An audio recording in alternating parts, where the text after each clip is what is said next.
पिछली वीडियो में मैंने आपको विष्णु भगवान के मत्स्य अवतार के बारे में कथा सुनाई थी। इस वीडियो में हम कुर्म, वराह और नरसिंह अवतार की कथा सुनेंगे। सबसे पहले विष्णु भगवान के दूसरे अवतार कुर्म अवतार की अद्भुत कथा सुनेंगे। कुर्म अवतार विष्णु जी के दूसरा अवतार था।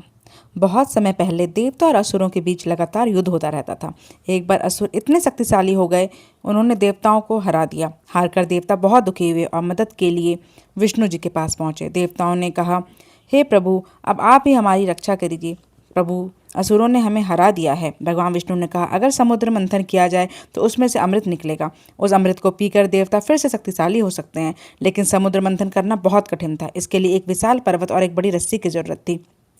इसलिए मंदराचल पर्वत को मंथन की मथानी बनाया गया और वासुकी नाग को रस्सी बनाया गया।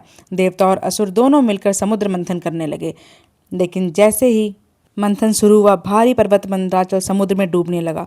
तब भगवान विष्णु ने एक और अद्भुत रूप धारण किया। उन्होंने विशाल कछुए का रूप लिया। यही कुर्म अवतार था। भगवान कुर्म समुद्र के नीचे गए और अपनी मजबूत पीठ पर मंदराचल पर्वत को संभाल लिया। अब पर्वत स्थिर हो गया और मंथन फिर से शुरू हो गया। समुद्र मंथन से कई दिव्य चीजें निकली। हलाहल, विष, कामधेनु, उच्च, रावत, हाथी, कौस्तुभ, मणि, कल्प वृक्ष, अप्सरा, रंभा देवी, लक्ष्मी, वारुणी देवी, चंद्रमा, परिजात वृक्ष, पांजन्य, शंख। अंत में निकले थे धन्वंतरी देव अमृत कलश के साथ। विष्णु जी ने मोहिनी रूप धारण करके देवताओं को अमृत पिलाया और फिर से देवता शक्तिशाली बन गए। इस तरह भगवान विष्णु ने कुर्म अवतार से समुद्र मंथन को सफल बनाया और सृष्टि की रक्षा की। और कुर्म अवतार के बाद आज मैं आपको वराह अवतार की पूरी कथा सुनाऊंगी। वराह अवतार विष्णु भगवान के तीसरे अवतार थे। बहुत समय पहले जब सृष्टि की शुरुआत हुई थी, तब एक भयंकर असुर था, हिरण्याक्ष। वह बहुत शक्तिशाली और अहंकारी था। उसने तप करके ब्रह्मा जी से वरदान पाया। फिर तीनों लोकों में आतंक मचाने लगा। एक दिन उस असुर ने सोचा कि अगर पृथ्वी ही नहीं रहेगी तो देवता और मनुष्य कहाँ रहेंगे। इसलिए उसने भूदेवी यानी पृथ्वी माता को उठाकर गहरे समुद्र में छुपा दिया। चारों तरफ अंधकार छा गया। देवता बहुत घबरा गए और मदद के लिए विष्णु जी के पास पहुंचे। उन्होंने प्रार्थना की, हे प्रभु, पृथ्वी को बचाइए, वरना सृष्टि समाप्त हो जाएगी। देवताओं की पुकार सुनकर भगवान विष्णु को एक अद्भुत रूप धारण किया। उन्होंने विशाल जंगली सुअर वराह का रूप लिया। उनका शरीर पर्वत जितना विशाल था और दांत बहुत शक्तिशाली थे। यही भगवान का वराह अवतार था। भगवान वराह समुद्र में कूद पड़े। समुद्र की लहरें गरजने लगी और धरती कांप उठी। गहरे समुद्र में जाकर उन्होंने पृथ्वी माता को खोज लिया, जो पानी में डूबी हुई थी। उसी समय असुर हिरण्याक्ष वहां आ गया और उसने भगवान वराह को ललकारा, कौन है जो मेरी शक्ति को चुनौती दे रहा है। फिर भगवान वराह और हिरण्याक्ष के बीच भयंकर युद्ध हुआ। यह युद्ध बहुत देर तक चलता रहा। अंत में भगवान वराह ने हिरण्याक्ष का वध कर दिया और पृथ्वी माता को अपने दांतों पर उठाया और धीरे धीरे समुद्र से बाहर ले आए। फिर उन्होंने पृथ्वी को दोबारा उनके स्थान पर स्थापित कर दिया।